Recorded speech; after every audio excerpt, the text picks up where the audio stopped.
E para falar sobre esse movimento, que também desrespeita a decisão do sindicato da categoria, que fechou acordo com as empresas do transporte público na última segunda-feira, eu vou receber aqui no estúdio o César Augusto de Mello, que é presidente da Comissão de Direito Sindical da OAB, aqui de São Paulo. Doutor César, boa tarde, muito obrigado por ter aceitado o nosso convite. Bom, o senhor estava aí atento, inclusive a essa nossa entrevista aí, que o rapaz disse que hoje à tarde, se não tiver o aumento que ele espera de 35%, para tudo de novo.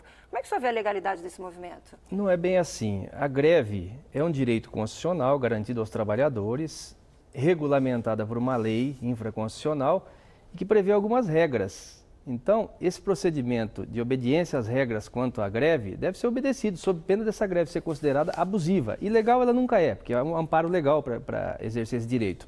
Agora, se descumpre a Lei 7783, que regulamenta o direito de greve, você passa a ter uma greve abusiva e com prejuízo a terceiros, evidentes aí, no caso, e conforme o caso, a penalização, a questão criminal pode ser invocada quando há essa abusividade da greve. Doutor César, o que a gente percebe é que até para ouvir o movimento é difícil, porque não tem ninguém que fale oficialmente pelo movimento. A gente tem acompanhado, inclusive, denúncias deles com relação ao atual sindicato. Vou pedir para colocar aqui na tela para o senhor acompanhar o depoimento aí de 2 motoristas. Vamos ver, por favor.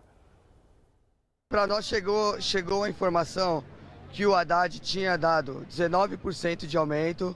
Na PL, lucro de participação, ele deu R$ 1.200 e no ticket ele deu R$ 22, certo? Se ele deu 19% e o sindicato 10%, aonde foi parar os 9%? Se foi 1.200, certo? E o sindicato deu 850, cadê o restante? E cadê o restante do ticket? Se é 22, 16,50 do sindicato. Então, na verdade, a categoria aqui quer saber aonde está o dinheiro. O que acontece é que tem lavagem de dinheiro aí no meio, tem corrupção, e isso é uma acusação grave e todo mundo sabe disso. Doutor César, antes de ouvir sua opinião, deixa eu só dizer o seguinte, a assessoria do prefeito disse que o prefeito não tem nada como interferir aí nessa negociação e negou que Fernando Haddad tenha oferecido 19% de reajuste salarial. Nós procuramos o Sindicato dos Motoristas para falar aí sobre essa grave acusação de corrupção e eles negam que haja corrupção na entidade. Sua avaliação para essa falta de informação entre eles, essa falta de alguém que fale, quer dizer, é um problema dentro do sindicato, né? Informação desencontrada. Na realidade, houve uma assembleia, que é o órgão soberano do sindicato, é exatamente para esclarecer essas questões. Agora, você convoca o sindicato, obviamente, convocou essa assembleia, que existe a previsão legal, para discutir a aprovação ou não da pauta. Os que foram discutir esses temas, os que não foram, e depois houve a aprovação do que foi decidido na Assembleia, eles discordaram, ou seja, essa parte dissidente não pode, sendo minoria, discordar da grande decisão da Assembleia, porque senão nós não temos segurança jurídica. O procedimento adotado pelo sindicato foi o legal. Vou chamar a Assembleia e discutir se vamos aprovar ou não a proposta do prefeito, a contraproposta. Aqueles que não concordaram, não comparecem à Assembleia, e aí, descontentes, entre eles armam todo esse processo aí legal, há um prejuízo evidente a todo mundo e um desrespeito à legislação. Então, eles teriam que ter ido à Assembleia, discutido isso lá. Não adianta agora um grupo... Eles alegam que não foram avisados, que a data seria num dia e eles fizeram no outro dia. Então, como é que fica essa situação dentro do próprio sindicato? Perfeito. Se ocorreu isso, evidentemente, você pode ir na justiça, anular essa Assembleia e fazer as provas de que houve essas ilegalidades. Agora, fica muito...